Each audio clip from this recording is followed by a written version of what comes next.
ಶಿಲ್ಪಾನಿ ಇಳಿಯೋಕೆ ಬಂದಿರುವೆ, ನನ್ನ ನೋಡಲು ಬಂದಿರುವಾ? ಇನ್ನೇ ಅನುಭವಿಸ್ಬಿಟ್ಟು ನಾನೇ ಬರ್ತಿದ್ದಲ್ವಾ? ನಿಮ್ಮನ್ನ ನೋಡಲು ಬಂದಿಲ್ಲ ಶ್ರೀಧರ್. ನಿನಗೆ ಶಿವಪ್ಪನ ಹೆಂಡತಿಯ ಕೊಲೆಯಾದ ವಿಷಯದ ಬಗ್ಗೆ ಗೊತ್ತಾ? ಅವನ್ನ ಯಾರು ಕೊಲೆ ಮಾಡ್ತಾರೆ ಅಂತ ನಿಂಗೆ ಗೊತ್ತಾ? ಅಂದರೆ ನಿನ್ನ ಮಾತಿನ ಅರ್ಥ? ಅಂದ್ರೆ ಅಪರಾಧಿಯನ್ನ ಬಿಟ್ಟು ನಿರಪರಾಧಿಯನ್ನ ಹಿಡಿದುಕೊಂಡು ಬಂದಿದ್ರಲ್ಲ, ಇದೇನಾ ಪೊಲೀಸರು ಮಾಡುವ ಕರ್ತವ್ಯ? ಅಪರಾಧಿ ನಿರಪರಾಧಿ ನಿನ್ಗೇಕೆ ಬೇಕಿಸಿಲ್ಲ? ಇವರು ನಿರಪರಾಧಿ ಅಂತ ನಾನು ಹೇಳ್ತಾ ಇದ್ದೀನಿ. ನನ್ನ ಮಾತಿನಲ್ಲಿ ನಿಮ್ಗೆ ನಂಬಿಕೆ ಇಲ್ಲ ಅಂದ್ರೆ ಒಂದು ನಿಮಿಷ ನೀವು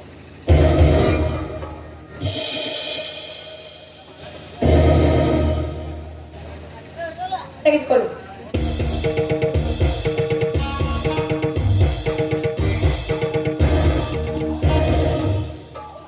ಹೌದು ಶಿಲ್ಪ, ಇವು ನಿರಪರಾಧಿ ಅನ್ನೋದು ನನಗೆ ಮೊದಲೇ ಗೊತ್ತಿತ್ತು. ನನಗೆ ಏನ್ ಮಾಡಕ್ಕೆ ಸಾಧ್ಯ ಆಗಲಿಲ್ಲ. ಯಾಕಂದ್ರೆ ಕಾನೂನಿನ ಪ್ರಕಾರ ಅವರನ್ನು ಅರೆಸ್ಟ್ ಮಾಡಲೇಬೇಕಾಯ್ತು. ಇವತ್ತಿನ ಸಾಕ್ಷಿ ಅವತ್ತೇ ಸಿಕ್ಕಿದರೆ ಒಂದು ಹೇಳಿಕೊಂಡು ಬರ್ತಿದ್ದೆ ಆ ವರದಕೊಂಡು ನಾನು. ಎಂತ ದುಷ್ಟ ಸುಳಿ ಮಕ್ಕಳನ್ನು ಸುಮ್ಮನೆ ಬಿಟ್ಟರೆ ಈ ಇಡೀ ಸಮಾಜಕ್ಕೆ ಹಾಳು ಮಾಡ್ತಾರೆ. ಏ ವಿಜಯ್, ಅವನನ್ನು ಬಿಟ್ಟು ಬಿಡ.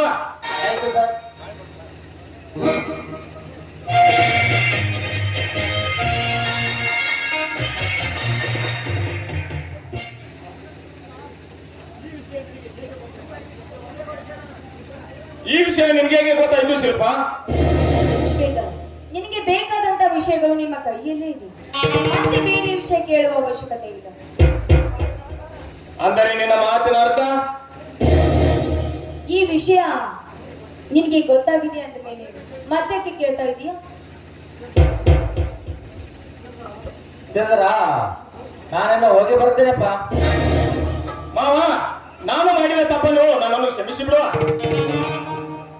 ಶ್ರೀಧರ, ಅದು ನೀನೇ ಮಾಡಿದ ತಪ್ಪಲ್ಲಪ್ಪ. ಕಾನೂನ ಮಾಡಬೇಕಾದ ಕರ್ತವ್ಯ ಮಾಡಿಬಿಡಿದೆ. ಅದಕ್ಕೆ ನೀನೇನು ಚಿಂತಿಸಲೇ ಬೇಡ. ನಾನೇನು ಅಣ್ಣನ ನೋಡ್ಬೇಕು. ನಾನು ಹೋಗಿ ಬರ್ತೇನೆ.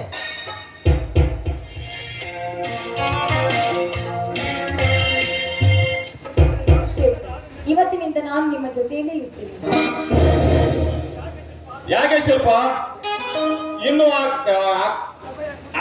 ಸಭೆಯ ಕೂಡಿ ಬಂದಿಲ್ಲ? ಇಲ್ಲ, ಆ ಸಮಯ ಈಗ ಅಂದ್ರೆ ನಾನು ನಂಬಿದ್ದನ್ನ ನನ್ನನ್ನ ಬಿಟ್ಟು ಬಂದಿದ್ದೇನೆ. ಇಂದು ನಿಮ್ಮ ಜೊತೆಯಲ್ಲಿ ತಪ್ಪು ಮಾಡಿಬಿಟ್ಟೆ ಶೀಲ, ತಪ್ಪು ಮಾಡಿಬಿಟ್ಟೆ. ನೋಡಿ, ತಪ್ಪು ಒಪ್ಪು ನನಗೆ ಗೊತ್ತಿಲ್ಲ. ನಾನು ಮಾತ್ರ ಅವನಿಂದ ದೂರ ನಿಮ್ಮ ಜೊತೆಯಲ್ಲಿ ಇರಬೇಕು ಅಂತ ಬಂದಿದ್ದೇನೆ. ಆಯ್ತು ಶಿಲ್ಪ, ಯಾವಾಗ ನಿನ್ನ ಹೆಂಡತಿದ್ದಾನೆ? ಯಾವತ್ತಿದ್ರು ನಾನು ನಿಮ್ಮ ಹೆಂಡತೀನಿ.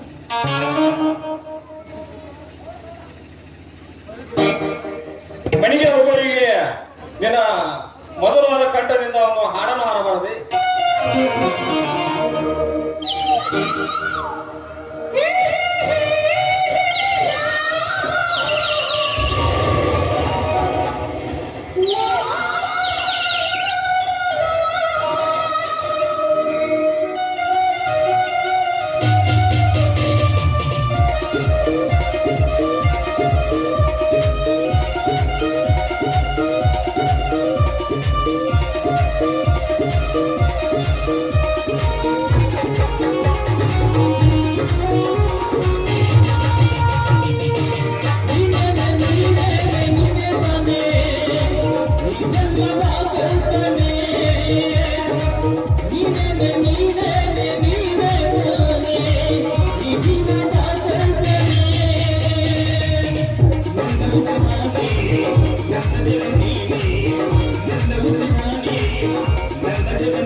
ಎಂದಿಗೂ ಎಂದಿಗೂ ನೀನಂದೇ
ಎಂದಿಗೂ ಎಂದಿಗೂ ನೀನಂದೇ